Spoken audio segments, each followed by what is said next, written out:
Então, pessoal, tudo bem? A gente vai começar essa segunda unidade e daí a gente vai começar aqui o patrimônio público, certo? Vou fazer uma revisão aqui. Isso aqui a gente começou a ver na última unidade. A gente vai ter de rever toda a parte de patrimônio público, inventário, avaliação, para em seguida passar para os próximos temas, né? Que vão ser lei de responsabilidade fiscal. Vou colocar aqui no índice, né?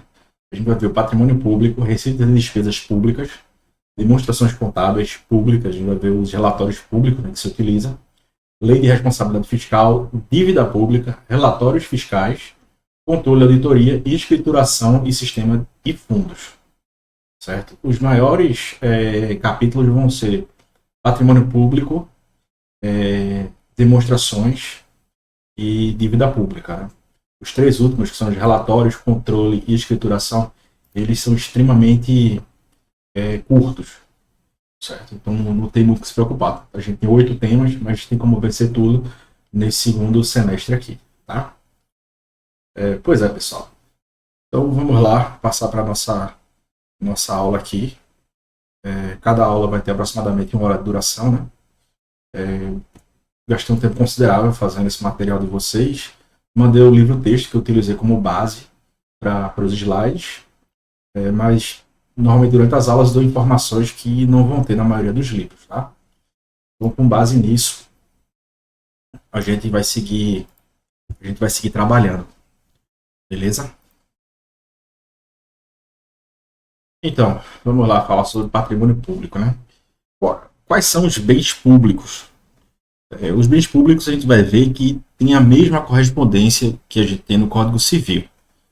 Então, basicamente, não tem nenhum livro aí que vai dizer são bens públicos, não existe isso. O que vai existir é a Constituição, que vai falar sobre os bens dos estados, municípios, né, de forma bem geralzona assim, mas vai ser na lei civil, que é basicamente a nossa Constituição, a minha, a sua, né? A gente nasce, cresce, reproduz e morre, né? Então o Código Civil ele segue essa lógica, né? Fala sobre o direito da personalidade, fala sobre maioridade, fala sobre os negócios jurídicos, contratos, fala sobre casamento, empresa e inventário, né? Que seria quando a gente parte dessa para o além, né? E quem fica vai herdar nossos bens, né? Então, isso tudo está em elementos do direito, né? A primeira cadeira ali que vocês vão ter contato com direito. E aqui a gente vai fazer uma revisão geralzona, né? Até porque, contabilmente, a gente tem definições um pouco distintas do que seria o direito. Não é todo bem que é um ativo, assim dizer. Então, o nosso Código Civil ele vai estabelecer 3 tipos de bens, né, de bens que são considerados públicos. A gente vai ter os bens de uso comum do povo, bens de uso especial e bens dominicais. São as 3 categorias que vamos ter, né? Então, o bem de uso comum do povo são os bens de uso comum, né? Que comum significa assim, bem de uso geral, né? Todo mundo que está aqui na República pode desfrutar, né? Então, vamos ter, por exemplo, uma praça, uma praia, né? Esses bens aí que estão abertos aí, qualquer pessoa pode entrar pagando ou não, tá? O fato de uma praia ser restrita por uma taxa específica, né? Que existe locais que você tem de pagar uma taxa ambiental para frequentar, né? Normalmente essa taxa que vai remunerar a polícia ambiental do local, né? Que vai pagar pela limpeza do local, né? Então, mas ele não perde a condição dele de comum, né? Porque ele é utilizado pela comunidade, né? Então, o Código Civil ele basicamente vai citar exemplos, né? Como rios, mares, estradas, ruas e praças, né? É isso que são os bens de uso comum do povo. Então, conforme a sua formação, são divididos em 2 grupos. São os bens naturais, que não absorveram ou absorvem recursos públicos como mares, baías, enseadas, rios, praias, lagos e ilhas, né? Ele já existia antes de qualquer estado, já existia ali esse tipo de bem. E os artificiais, eles absorveram ou absorvem recursos públicos. Então a sua existência pressupõe que o ser humano, não é, fez algum tipo de intervenção. Então, assim, olha, às vezes tem uma praça ali, mas é uma praça projetada, né? Tem um local ali que está reservado para uma praça. Então, convencionou-se por meio de uma lei que aquele lugar vai ser a futura praça que vai ser construída. Mas ele, ainda que não seja construída, ele é considerado um bem artificial, né? Porque supõe que o homem ali interviu para dizer, olha, aqui você não pode construir sua casa, ninguém pode invadir, porque aqui vai ser uma futura praça.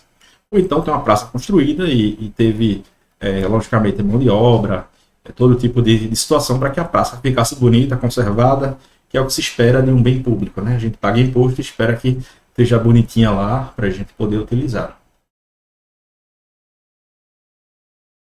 Mas aí vem a questão, né? Quando os bens naturais não são contabilizados como ativo, né? Quando artificiais são contabilizados no ativo, incluídos no patrimônio da instituição. E quando os naturais são inventariados e avaliados. Então, tem uma série de questões em que a legislação profissional ela retira, né, a necessidade de avaliar, né? Por exemplo, você tem um município ali, por exemplo, Jericoacoara, né? Tem ali uma praia gigantesca. Então, não tem como o município avaliar aquilo tudo e cadastrar e nem fazer declarações, né? Então, vão ter bens ali que não necessariamente vão precisar estar no ativo da entidade, né? Então, esses foram os bens de uso comum do povo. Agora vem aqui os bens de uso especial, né? Bem de uso especial significa aquele que não é de uso comum, né? É utilizado especificamente ou especialmente para atividade pública, em sentido estrito, né? Então, uma viatura ela pode ser considerada um bem de uso especial, né? Porque é uma viatura ali da polícia que vai ser utilizada, então uma viatura do IBAMA, né, para levar lá o pessoal, uma viatura do determinado tipo de órgão, né? Então vai ser um bem de uso especial. Um grampeador que está na mesa lá do servidor público que utiliza para grampear também é considerado um bem de uso especial, né? Que aquele grampeador está sendo utilizado ali na repartição. O prédio onde está a repartição, caso ele seja de titularidade, você tem muitos bens municipais que são alugados, né? O município vai lá e aluga de um particular, ou então de uma empresa. Mas digamos que o bem imóvel seja do município. Então, caso esse bem seja do município, ele vai ser considerado um bem especial enquanto ele esteja sendo usado ali pela repartição que ele está sediando, certo? Então, os bens de uso especial do patrimônio administrativo são os destinados à execução dos serviços públicos, como os edifícios, terrenos utilizados pela repartição, os estabelecimentos públicos, veículos da administração, bem como móveis e materiais indispensáveis ao seu funcionamento. Tais bens têm a finalidade pública permanente, razão pela qual são denominados bens patrimoniais indispensáveis. Indispensável porque o poder público necessita deles para continuar funcionando, correto? Conceitua os bens de uso especial como os que se destinam especialmente à execução de serviços públicos e, por isso mesmo, são considerados instrumentos desses serviços. Não integram propriamente a administração, mas constituem o aparelho administrativo. Já os bens dominicais ou dominiais são conhecidos como bens dominiais ou dominicais, os bens do patrimônio disponível, porque eles não integram patrimônio público com características diferentes, mas pois podem ser utilizados em qualquer fim, ou mesmo alienados se a administração julgar conveniente. Então, você tem um prédio abandonado aqui, uma repartição aqui abandonada, cheia de traça, né? Então, o poder público ele pode, né, desde que respeite lá a, a vocação legislativa, né, para poder vender esse tipo de bem, né, colocar em leilão público, né, de vez em quando o poder público faz isso, né, ele faz leilão ali das diversas repartições ali que não são mais utilizadas, né, para que as pessoas possam comprar, né.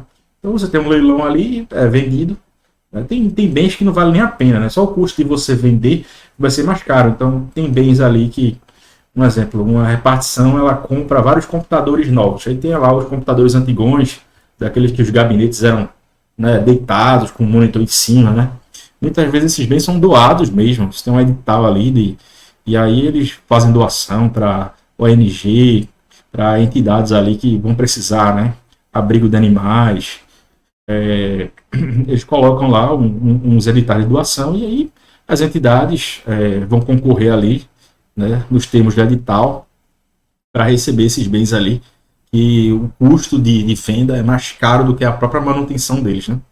Então, esses bens são utilizados para os serviços públicos, permanecendo à espera de uma destinação pública ou de uma utilização especial. Um exemplo são os edifícios desocupados e terrenos não utilizados. Também os materiais obsoletos, velhos, né? Que não faz mais sentido você manter no estoque ali, juntando poeira e rato. Melhor você doar, né? Detalhes. Os bens públicos não são sujeitos ao uso capião. Então, se o terreno público ali está desocupado, está parado, né? E a pessoa constrói a casinha ali e depois quer entrar com o uso capião, né? Isso não existe mais, tá, gente? A partir da nossa Constituição de 88, ela vedou ao uso capião de bens públicos. Certo? Muito tempo atrás havia a possibilidade dos chamados grileiros, né?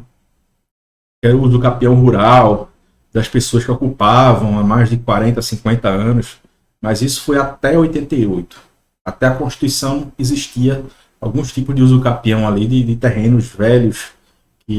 Tanto que o nome grileiro se dá porque as pessoas tinham ali uma escritura, muitas vezes era na igreja, né?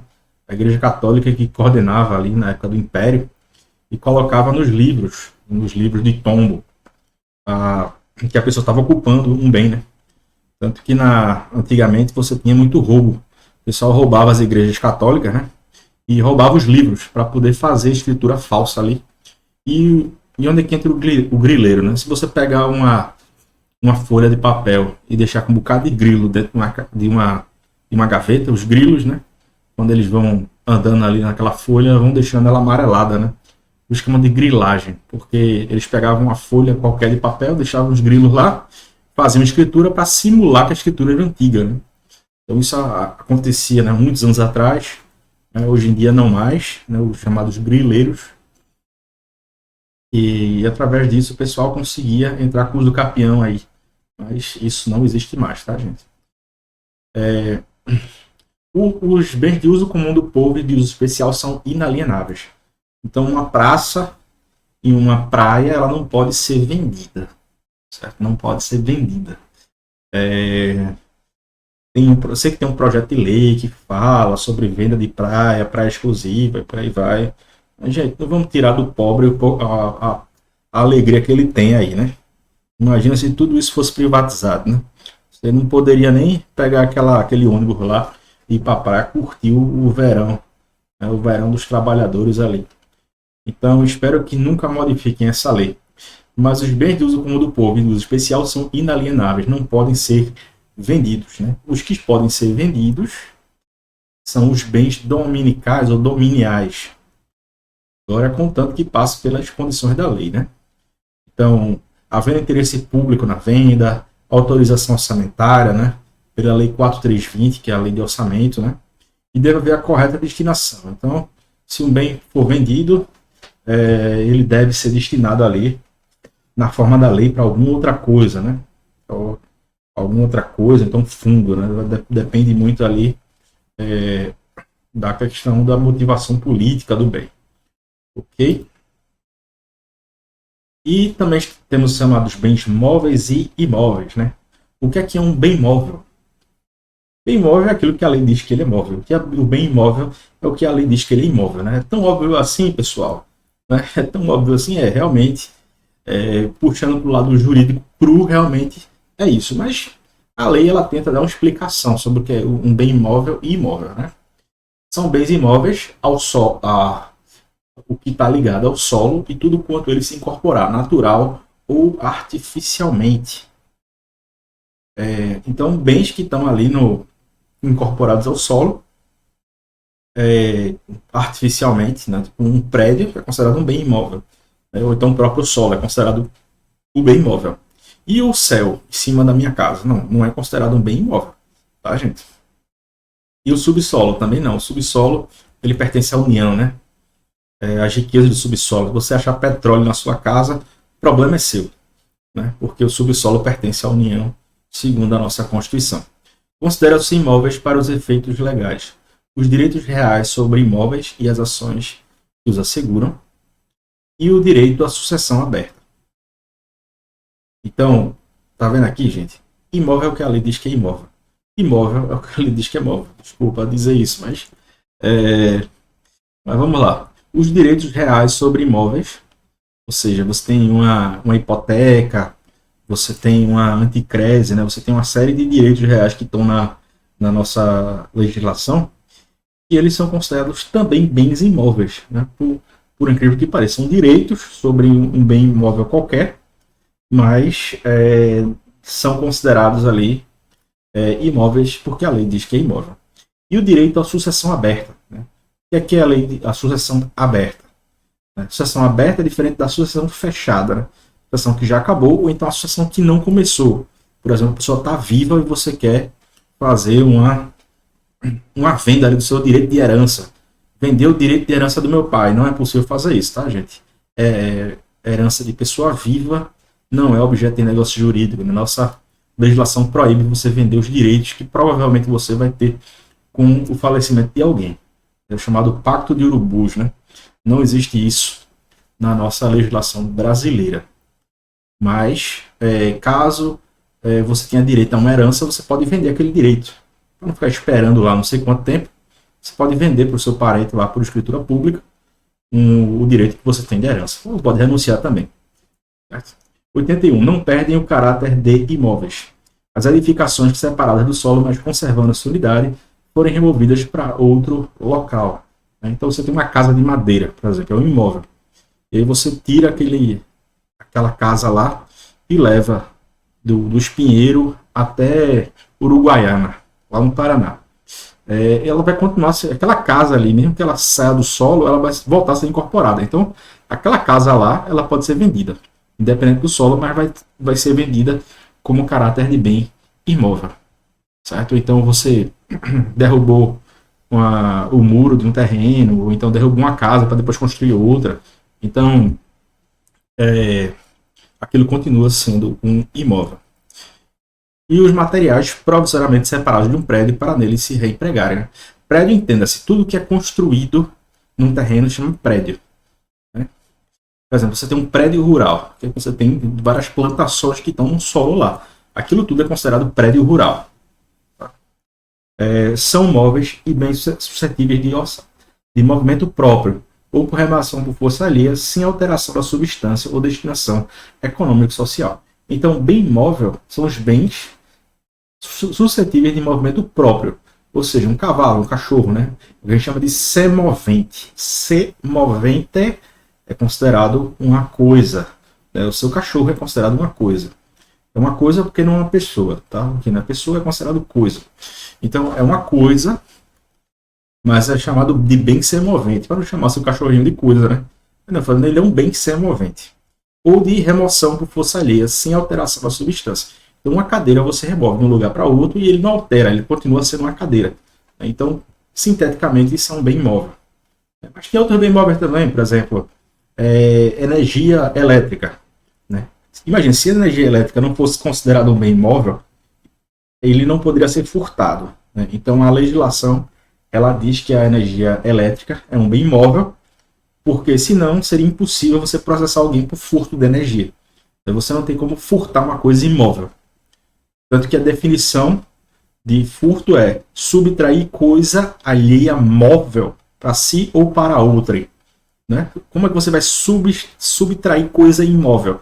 Você subtrai uma coisa imóvel, ela deixa, né, de ser crime. Né? Isso é crime subtrair coisa móvel, não coisa imóvel. Né? Invadir a casa, né, pode até ser um crime, mas não é furto. Né? É qualquer outro crime aí. Crime de invasão, usurpação de propriedade. Certo? Então, consideram-se imóveis para os efeitos legais. Energias que têm um valor econômico, ou seja, a energia de transmissão de TV a cabo, né, recentemente virou crime. Né?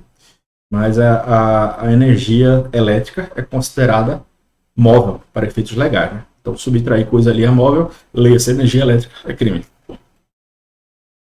Direitos reais sobre objetos móveis e as ações correspondentes. Então, direitos reais sobre objetos móveis. você tem, por exemplo, é, um quadro de um artista famoso, né? Você tem um contrato lá, utilização da imagem daquele quadro, né? Então é considerado um bem imóvel, certo? Direitos pessoais de caráter patrimonial e respectivas ações. E. Não, perdão.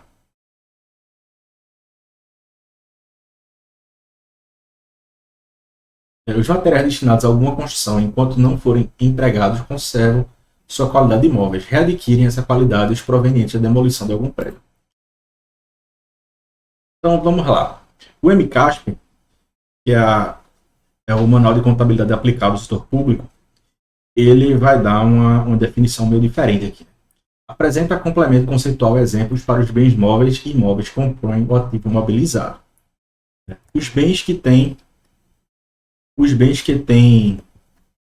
é, que podem, né, ser os bens que podem ser, vou entrar aqui,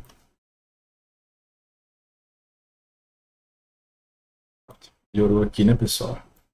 Tá meio pequenininho aqui, né?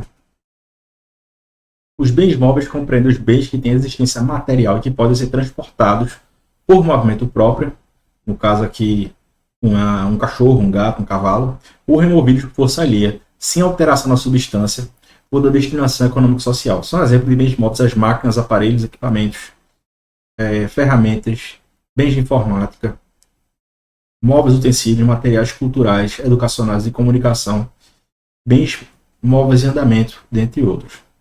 Bens imóveis compreende os bens vinculados ao terreno, solo, que não podem ser retirados sem destruição ou danos. São exemplos desses bens imóveis residenciais, comerciais, edifícios, terrenos, aeroportos, pontos, viadutos, obras em andamento, hospitais e entre outros. Né?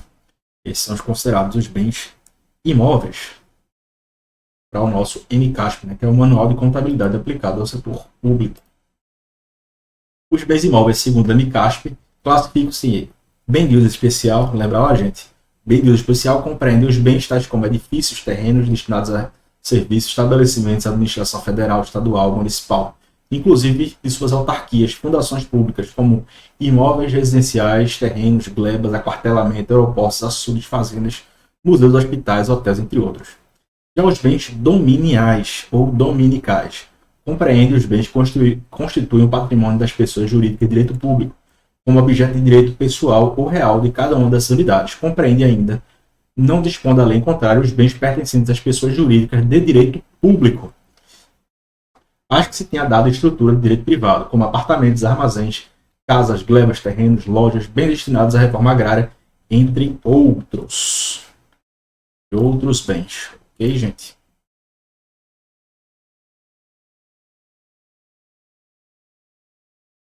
Aqui para melhorar aqui a visualização aqui de vocês. Tá aqui.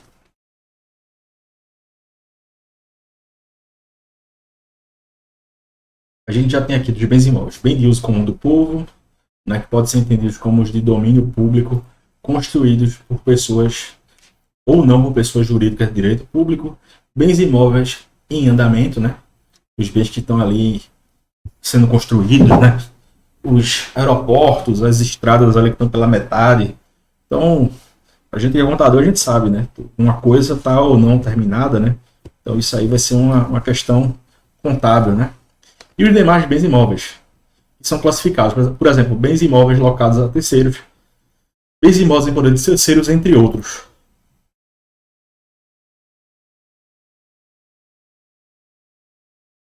Bens. Agora tem uma questão importante aqui. Sobre enfoque patrimonial, alguns bens de uso comum do povo afetam o resultado quando são incorporados, como no caso da construção de uma rodovia ou da reforma de uma praça. Todavia, antes da aplicação da NBC-TSP, esses não eram registrados no balanço patrimonial. Os bens de uso comum do povo que forem incorporados ao patrimônio contábil para fim de levantamento constarão no grupo ativo não circulante, subgrupo ativo imobilizado, conforme o MCASP. Ativos da infraestrutura, né, que podem ser conservados por número significante maior de anos, do que a maioria dos bens de capital para serem classificados como ativos de infraestrutura. Os mesmos deverão ser parte de um sistema ou de uma rede especializada por natureza e não possuírem usos alternativos. Por exemplo, rede rodoviária, sistema de esgoto, abastecimento de água e energia, rede de comunicações. Bens do patrimônio cultural são chamados pela sua significância histórica, cultural e ambiental.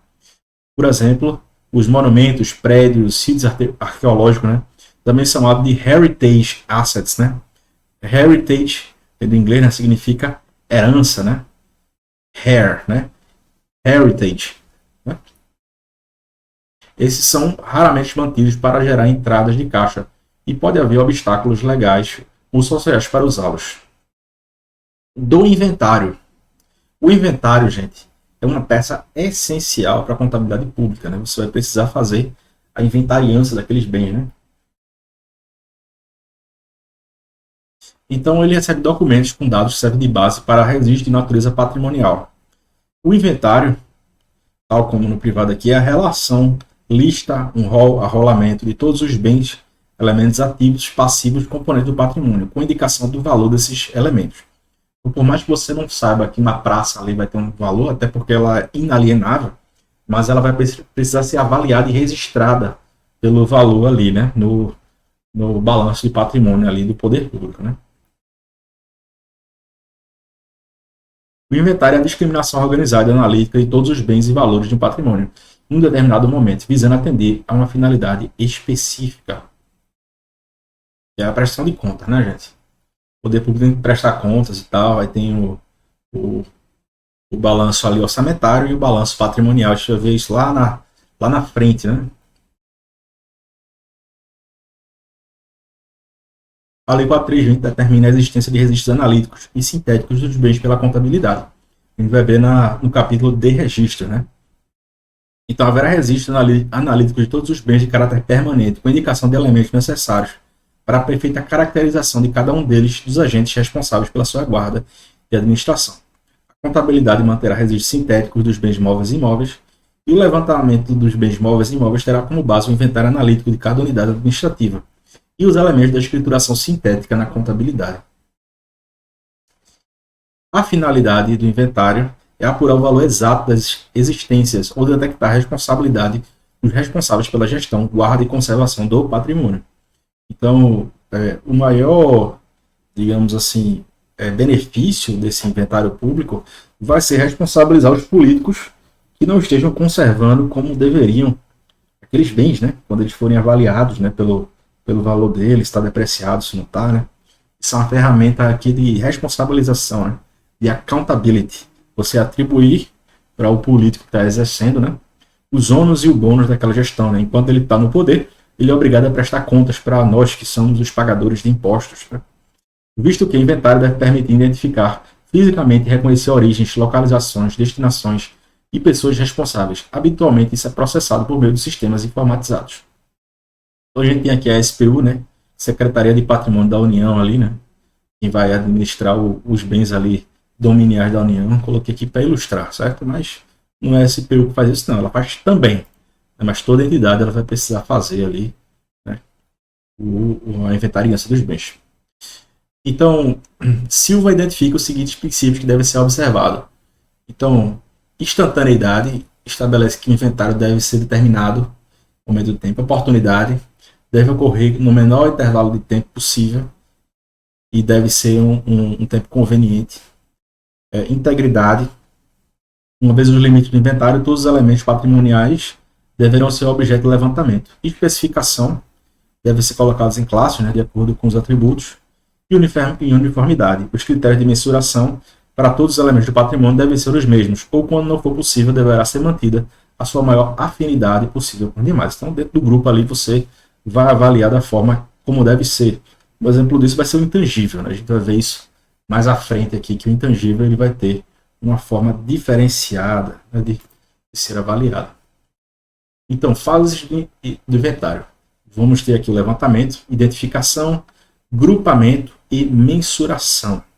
Né? A identificação, você verifica as características, direitos e obrigações, procurando separar por classe segundo a analogia. Grupamento, reunião possui as mesmas características, Vamos lá, bens móveis e imóveis, né? Bens é, de uso cultural, né? O heritage assets, né? Os bens de importância cultural, né? Mensuração resulta da contagem das unidades componentes da massa patrimonial. Peso, comprimento, número absoluto. Arrolamento é o registro das características e quantidades obtidas no levantamento. Será sintético se apresentar os componentes patrimoniais de forma resumida, ou será analítico se tais componentes foram relacionados individualmente. E a avaliação. Uma unidade de valor elemento patrimonial deve ser acompanhada da avaliação dos elementos.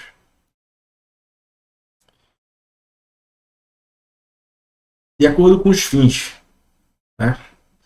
Os fins de gestão são realizados periodicamente na mudança da direção de empresas públicas ou entidades. Tratam de transferir responsabilidade pelo patrimônio existente.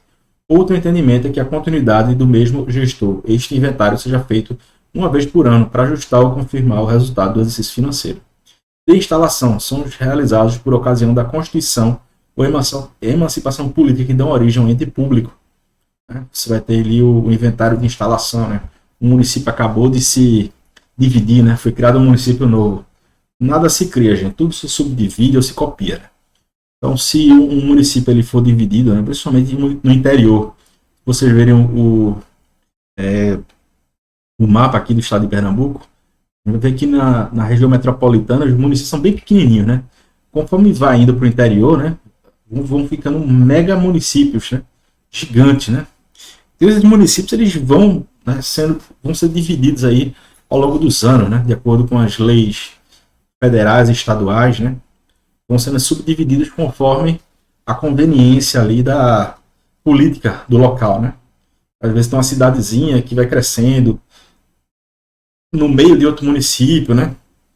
A gente verifica, não, está na hora de emancipar, né? Então, você vai ali subdividindo e criando, né, novos entes, novos municípios. Então, vai fazer um inventário de instalação. Inventário de liquidação. Quando uma empresa pública ela vai ser extinta, né, incorporada com outra, então vai fazer o inventário de liquidação. E os judiciais são determinados episodicamente por força de ordem judicial para atender interesse comunitário de autoridades que desejam. Tem confirmado o direito de conhecer os bens patrimoniais do ente público. Um exemplo de inventário judicial é da extinta Refesa, né, que é a Rede Ferroviária Nacional.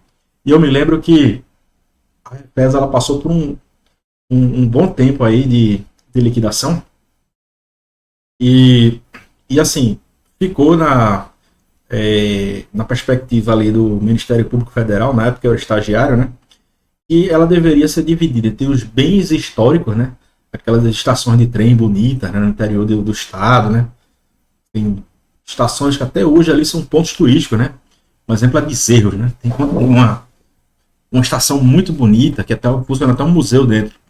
E os bens operacionais, que são os bens ali, os trilhos, né, tudo que vai fazer circular um trem, né, que ainda faz sentido você manter. Né. Então, vai ter bens ali que são completamente sucateados, que não faz sentido você manter, e que ele também não tem representação histórica, né? Não é como uma estação bonita que pode servir de museu, e também não é operacional. Então, alguns bens simplesmente você faz o leilão, faz doação, manda para a sucata. Outros bens você vai conservar porque eles são operacionais e ainda dá para ser utilizado, né? Por exemplo, um guincho, uma balança, né? Um trilho de trem ali que ainda seja utilizável, né? Que não tenha depreciado nem enferrujado.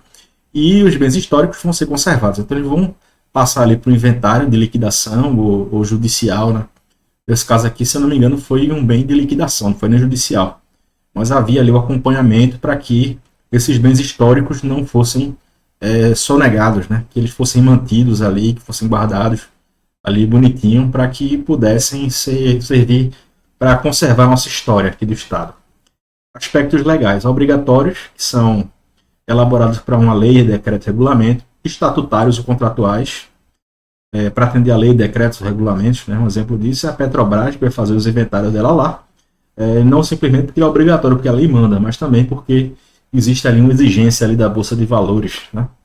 E os livros, que são elaborados ali por livre iniciativa das próprias entidades. Então vai ter entidades ali que acham conveniente realizar um inventário ali para saber o que é que tem, né? Talvez é interessante ali, até para o gestor saber o que é que ele está recebendo, né? Para depois não chegar ninguém e dizer, olha, não, você depreciou os bens da entidade. Não, olha, eu fiz aqui o inventário, entrei aqui, já fiz o inventário aqui para você ver o que, que eu recebi. O anterior pode não ter feito, mas sei que eu fiz aqui logo quando eu entrei, então é isso aqui que foi contado. Isso vai fazer sentido ali, principalmente quando é entrega, né, de um político para outro, de um gestor de uma entidade para outro. Isso acontece muito. E a periodicidade. Os ordinários são formados em épocas pré-estabelecidas, ou os extraordinários, quando ele é feito com um objetivo específico, né?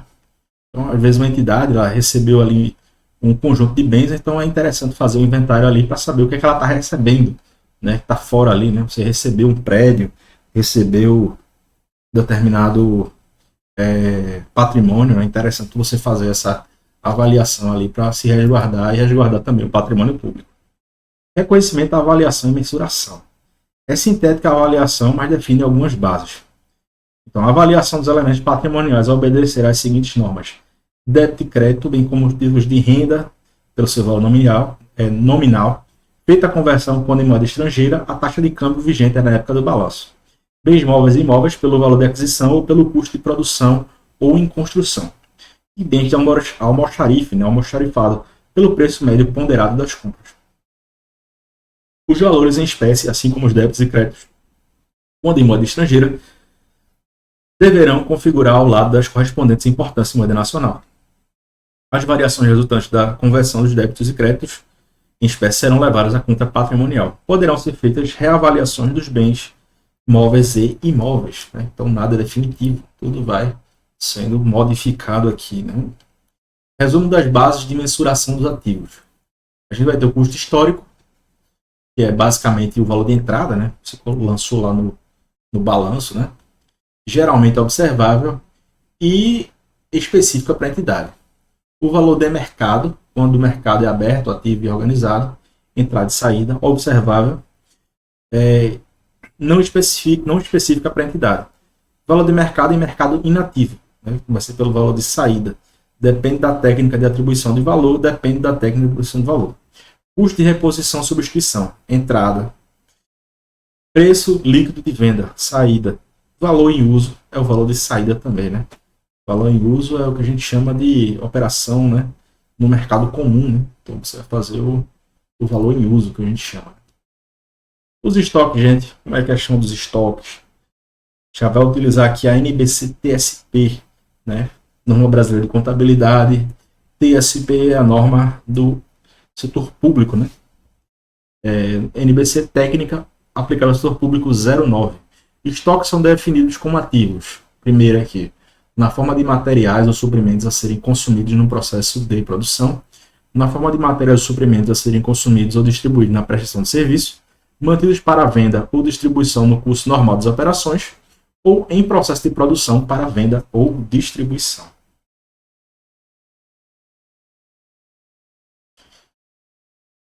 Então, o PCASP 2022 apresenta as seguintes contas de quarto nível dentro dos estoques no ativo circulante: mercadoria para revenda, produtos e serviços acabados, produtos e serviços em elaboração, matéria-prima, materiais em trânsito, almoxarifado, outros estoques, menos os ajustes de perdas de estoques.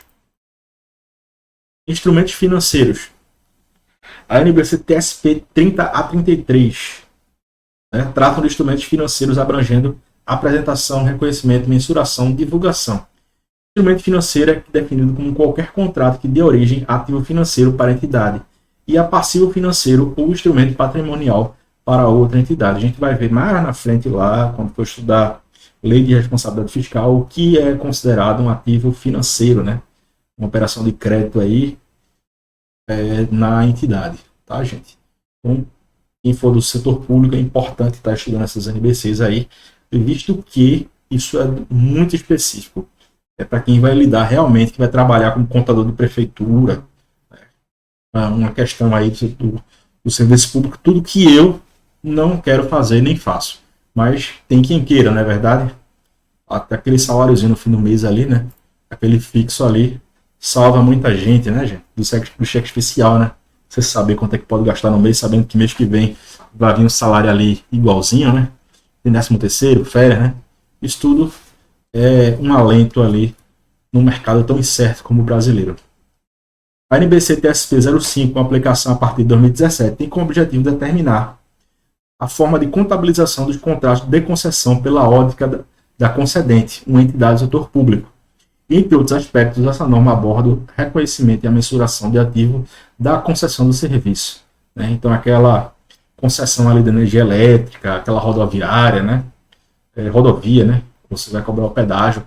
Então, você tem a forma aí de como quantificar e como contabilizar, né? Vai ser nessa NBC TSP 05 aqui, né? São alcançadas pela norma as concessões que envolvem a prestação de serviços relacionados aos ativos das concessões por parte da concessionária em nome da concedente. Né? Então, isso tudo vai ser contabilizado pela NBC TSP 05. Em linhas gerais, a entidade concedente deve reconhecer um ativo fornecido pela concessionária ou de uma melhoria em seus ativos pré-existentes, como ativo da concessão, serviços que a concedente controla ou regula os serviços que a concessionária deve fornecer como ativo, a quem ela deve entregar o serviço e por qual preço. A concedente controla, por meio da propriedade, usufruto de alguma outra forma qualquer participação residual significativa no ativo ao final do prazo de concessão. Então, quem for trabalhar com concessionária, bem-vindo aí, não é a contabilidade de aplicar ao setor público, não está lidando aí de uma forma diferente de contabilizar. Propriedade para investimento. Né? Propriedade para investimento é definida pelo CFC, né, como uma propriedade, terreno, ou edificação ou parte da edificação mantida para oferir receitas de aluguel, ou para valorização do capital, ou para ambas, e não para. Vamos lá, propriedade para investimento aqui é bem parecido na contabilidade pública e privada. Tá, gente? Que é uma propriedade ali que não pode estar sendo utilizada. Você deve deixar claro ali, né, fazer efetivamente estar anunciando. Então, no setor público você vai fazer um leilão, né? Um leilão ali para ver quem dá mais ali pela alocação. Ou então você vai fazer um convênio, né? Acontece muitos convênios, uma entidade distribui para outra, né? Uso na produção ou fornecimento de bens ou serviços ou para finalidades administrativas e venda no curso normal das operações. Então, você não deve estar utilizando aquele bem, certo? E nem deve estar utilizando ele nas suas operações. A norma é extensa e se aplica à contabilização de propriedades para investimento, incluindo mensuração nas demonstrações contábeis de arrendatário de direitos sobre propriedades para investimento mantidas em arrendamento mercantil contabilizado, como arrendamento financeiro, a mensuração nas demonstrações contábeis do arrendador de propriedades para investimento disponibilizadas ao arrendatário em arrendamento mercantil operacional. Essa norma não trata dos seguintes assuntos, né? Vai ter aqui, né? Questão de leasing. Né? A entidade deve escolher como política contábil valor justo ou modelo de custo e deve aplicar essa política a todas as suas propriedades para investimento. Então, valor justo ou modelo de custo. Valor justo nesse contexto é o preço pelo qual a propriedade poderia ser negociada entre partes conhecedoras, né? Partes relacionadas ou não, e interessadas em transação sem favorecimentos. Né? Então, aquele desconto ali do brother não vai ter, né? Tem que ser o valor ali para negócio real para qualquer uma, né? Sem favorecimento. Após o reconhecimento inicial, a entidade deve escolher um de dois modelos como sua política contábil e deve aplicar tal política para a classe inteira. Então, dentro dos imóveis, né? Vamos lá. Questão de marca, questão de imóvel, questão de determinado tipo de mercadoria, né? Que esteja ali no estoque do poder público, né? Da entidade. Então, você deve utilizar a norma uniforme ali, sempre que possível, dentro de do mesmo subgrupo, dentro de uma mesma classe, né? Então, você não pode pegar ali uma lista de vários terrenos, colocar uns por valor justo e outro por valor enfim, justo e de custo, né? Você deve aplicar a mesma política contábil ali para aqueles bens ali de classes semelhantes. E o modelo de reavaliação. O item do ativo imobilizado cujo valor justo possa ser mensurado confiavelmente deve ser apresentado pelo valor reavaliado correspondente ao seu valor justo na data da reavaliação.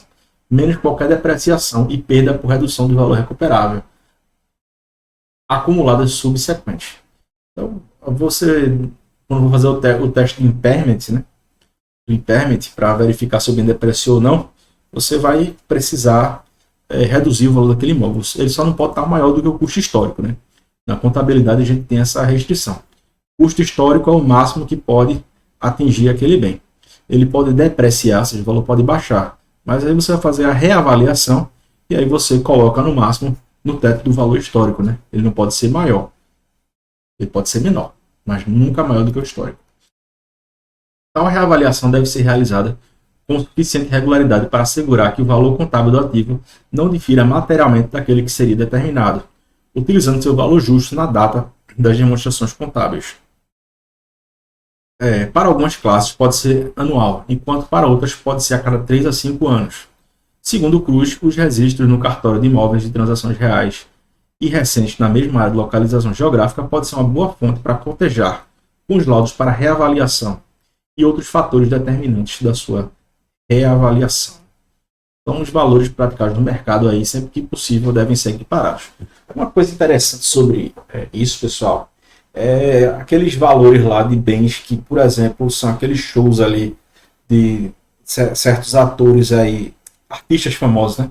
Banda de forró, de brega, né? Então, você vai ter ali o valor do que você cobraria ali no mercado privado e o valor que você cobraria no poder público, né? Aqui você utiliza a mesma lógica, né? O poder público, só porque é poder público, não deve estar sendo prejudicado, né?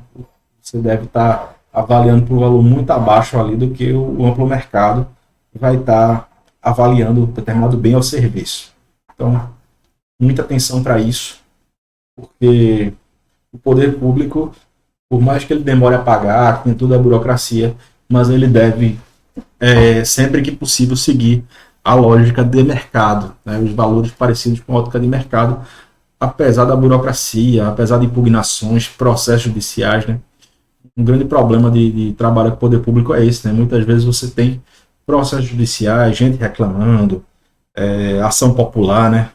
Tem a ação popular que a gente chama, né? Que é uma ação específica quando existe dano ao poder público, né? Ela é prevista na nossa Constituição, tem uma legislação muito antiga da ação popular, não lembro nem qual ano, mas é da época da ditadura, né? Então você tem uma ação lá que é para evitar danos ao poder público, na ação popular. Então essa ação popular, ela pode inclusive envolver ali alguma empresa privada que esteja negociando com o poder público. Então você tem uma série de ferramentas ali que atravancam a liquidez do poder público fazer negócio. Então você tem uma burocracia ali que é justamente para que não seja tão rápido a ponto de você, né, perder de vista o patrimônio. É como na questão da Covid, né, que teve a compra lá de respiradores no Rio de Janeiro e simplesmente a empresa pegou o dinheiro e sumiu, né? Então a lei de licitações ela tem uma certa morosidade, mas é porque o interesse público, né, é que o bem realmente seja entregue, ele deve ser respeitado, né? Tudo que é muito rápido, né, chamada pressa inimiga da perfeição, né? Mas também não pode ser tanta pressa que o pessoal fique sem o bem, né? Então você deve encontrar um meio termo ali de forma que garanta que a população, né, que os destinatários do serviço público realmente sejam atendidos e que nada seja tão rápido ali que você prejudique. Então, a gente tem que as transações devem seguir a lógica de uma venda privada, apesar da morosidade, apesar de tudo. No modelo de custo, a depreciação do período deve ser normalmente reconhecida no resultado do período. Por outro lado, o modelo de reavaliação, em resumo, há duas situações para lidar. Se o valor contábil da classe do ativo aumentar em virtude da reavaliação, esse aumento deve ser contabilizado diretamente à conta reserva de reavaliação. No entanto, o aumento deve ser reconhecido no resultado do período quando se tratar de reversão do decréscimo por reavaliação no mesmo ativo anteriormente reconhecido no resultado. Se o valor contábil da classe do ativo diminuir em virtude da reavaliação, essa diminuição deve ser reconhecida no resultado do período. No entanto, se houver saldo de reserva de reavaliação, a diminuição do ativo deve ser contabilizada diretamente à conta da reserva de reavaliação, até o limite de qualquer saldo existente da reserva. referente àquela classe do ativo. Então você vai ter lá a chamada reserva de reavaliação, que vai estar no balanço público, né? E você vai ter essa lógica, né? O aumento deve ser reconhecido no resultado do período quando se tratar de reversão de decréscimo. Então você vai ter uma reversão de decréscimo em razão da reserva de avaliação. Ok? Ativo intangível, né? O direito de marca, o direito da toda essa questão aí do intangível, software, né? Programa de computador, no caso software, né?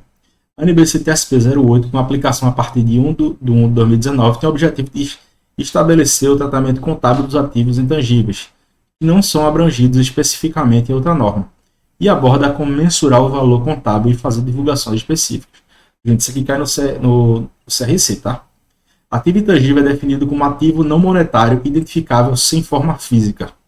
Segue uma parte do contexto e alguns exemplos. As entidades frequentemente despendem recursos ou contraem obrigações como a aquisição, o desenvolvimento, a manutenção ou aprimoramento de recursos intangíveis, como conhecimento científico ou técnico, projeto de implantação de novos processos ou sistemas, licenças, propriedade intelectual e marcas registradas, incluindo nomes comerciais e títulos de publicações. Exemplo de itens que se enquadram nessas categorias são software, patente, direito autoral, direito sobre filmes cinematográficos, né? Listas de usuários de um serviço, licenças de pesca, cotas de importação adquiridas e relacionamentos com outros usuários de serviço. Nem todos os exemplos, no item 17, se enquadram na definição de ativo intangível, ou seja, são identificáveis, controlados e geradores de benefícios econômicos ou potenciais de serviços. Caso um item alcançado nessa norma não atenda a definição do ativo intangível, o gasto incorrido na sua aquisição ou na geração interna deve ser reconhecido como despesa quando incorrido. Então, não é simplesmente que você tem um sistema de computador e ele vai ser registrado, né? Ele pode ser simplesmente uma despesa também, né?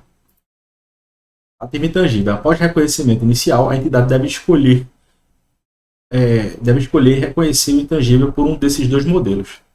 O modelo de custo deve ser apresentado pelo custo menos qualquer amortização e perda por redução do valor recuperável acumulados. Modelo de reavaliação deve ser apresentado pelo seu valor reavaliado, corresponder ao seu valor justo na data da reavaliação, menos qualquer amortização ou acumulação subsequente. Caso o ativo seja contabilizado pelo modelo para reavaliação, todos os ativos restantes da sua classe devem ser contabilizados utilizando o mesmo modelo, exceto quando não existir mercado ativo para esses ativos. Aí vai ser reconhecido como despesa, né, pessoal?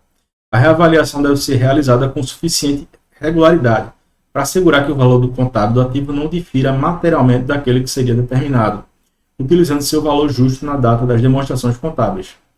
Para os intangíveis cujo valor seja mais volátil, pode ser feita anualmente. No modelo de custo, a amortização deve normalmente ser reconhecida no resultado do período.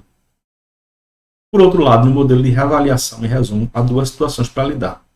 Se o valor do contábil do ativo aumentar em virtude da reavaliação, esse aumento deve ser contabilizado diretamente na conta de reserva de avaliação.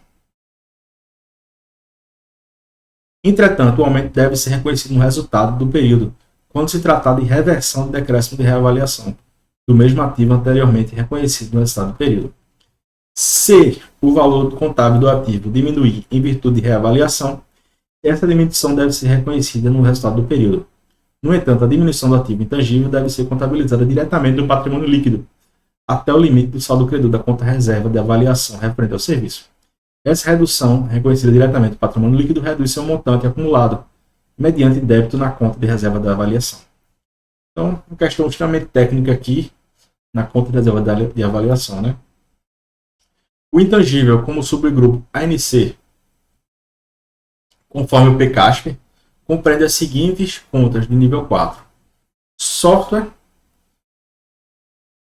compreende os valores de software pertencentes à entidade e não integrantes a um hardware, englobando os valores referentes à sua construção, implementação e instalação. Marcas, direitos e patentes industriais Compreende os valores pertinentes a bens intangíveis, englobando os gastos como registro de marca, nome e invenções próprias, direito de uso de comunicação e direitos autorais, além de desembolsos a terceiros por contratos de uso de marca, patentes ou processo de fabricação. Direito de uso de imóveis compreende os valores pertinentes a bens intangíveis representados pela aquisição do direito de uso de imóveis. Patrimônio cultural intangível, né? Compreende os valores pertinentes a bens intangíveis que têm relevância cultural, ambiental ou histórica, como, por exemplo, gravações de eventos históricos significativos, direito de uso de imagem pessoal de pessoa pública em selos postais ou em moedas. Né? Aquele selinho lá do Luiz Gonzaga, né? Menos amortização acumulada. Compreende a diminuição do valor de capital aplicado na aquisição de direitos da propriedade industrial ou comercial, ou qualquer outros com existência de exercício de duração limitada, cujos objetos sejam bens de utilização por prazo legal ou contratualmente limitado. Você tem aqui a amortização de um direito de imagem ali, né, concedido por um tempo, né, pela família lá do Gonzaga, por aí vai, né? E também tem bens que não depreciam, né? Vamos verificar isso aqui. Redução ao valor recuperável do intangível. Compreende os bens de ajuste ao valor recuperável do ativo intangível, quando este for inferior ao valor líquido contado. A NBC 10 e 9, ambas com aplicação a partir de 1 de 1 de 2019, abordam a redução ao valor recuperável de dois tipos diferentes de ativos, os geradores e os não geradores de caixa, respectivamente. Os objetivos dessa norma envolvem estabelecer procedimentos que a entidade deve aplicar para determinar se o ativo gerador ou não gerador de caixa é objeto de redução do valor recuperável e assegurar que as perdas por redução ao valor recuperável sejam reconhecidas. Também especificam quando a entidade deve reverter tais perdas, estabelece o que deve ser divulgado. Ativo gerador de caixa é definido como aquele mantido com o objetivo principal de gerar retorno comercial, enquanto o ativo não gerador de caixa é definido como outro ativo que não é gerador de caixa. A entidade deve divulgar critérios desenvolvidos para diferenciar esses dois. Né? Novamente aqui a função do contador público, tá, gente? Fazer parecer e de dar as definições adequadas. Né? Já os ativos geradores de caixa são aqueles mantidos com o objeto principal de gerar retorno comercial, né? Dinheiro. O ativo gera retorno comercial quando é empregado de maneira consistente com aquela adotada por entidade com fins lucrativos. Manter o ativo para gerar retorno comercial indica que a entidade pretende gerar fluxos de caixas positivos com o do ativo ou da unidade geradora de caixa do qual o ativo é parte, e obter retorno comercial que reflita o risco envolvido em manter o ativo. O ativo pode ser mantido com o objetivo principal de gerar retorno comercial, mesmo que não atenda a esse objetivo durante um período específico. Então, assim, o ativo gerador de caixa está gerando não, mas vai ser classificado como gerador de caixa, porque ele tem o potencial de gerar, não necessariamente ele vai gerar. De modo contrário, o ativo pode não ser gerador de caixa, mesmo que atinja seu ponto de equilíbrio, ou gere retorno comercial durante um período específico. Né? Vamos lá, se tiver uma praça lá, que não seja um ativo gerador de caixa, mas tem que pagar uma taxinha para entrar, mas todo mundo começa aí naquela praça ali pagar aquela taxinha. Ele gerou ali 1 milhão de taxa durante o final de semana, mas ele não é ativo gerador de caixa. Mas quedou que ele gerou, né? Mas assim, para a contabilidade, interessa muito a finalidade e destinação do bem. Um bem pode ser um gerador de caixa em potencial e não gerar um real. Pode ter um bem que não é gerador de caixa, que a princípio deveria dar prejuízo, mas dá lucro. Então vai entender isso, né, gente? Então, muito disso vai na finalidade do bem e de como o contador público vai classificar. Existem várias circunstâncias em que as entidades do setor público podem manter alguns ativos com o objetivo principal de gerar retorno comercial, embora a maioria dos ativos não seja mantida para essa finalidade. Um exemplo, um hospital pode utilizar um edifício para pacientes que pagam pelo atendimento. Os ativos geradores de caixa da entidade do setor público podem operar independentemente de seus ativos não geradores de caixa. Né?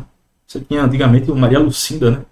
Ainda é assim, né? O Maria Lucinda lá, um hospital público, mas que tem um setor lá que é privado, né? Que os médicos pagam, o pessoal paga lá um valor de consulta e gera caixa. Né? Ok? Redução do valor recuperável é definida como a perda de benefícios econômicos futuros ou potencial de serviço de ativo superior ao reconhecimento sistemático da redução dos benefícios econômicos futuros ou potencial de serviços do ativo devido à depreciação, como a perda dos benefícios econômicos futuros ou do potencial de serviço de ativo superior ao reconhecimento sistemático de depreciação. Depreciação, amortização e exaustão, né? Chamada DAE. Gente, esse aqui vai ser o nosso próximo tema.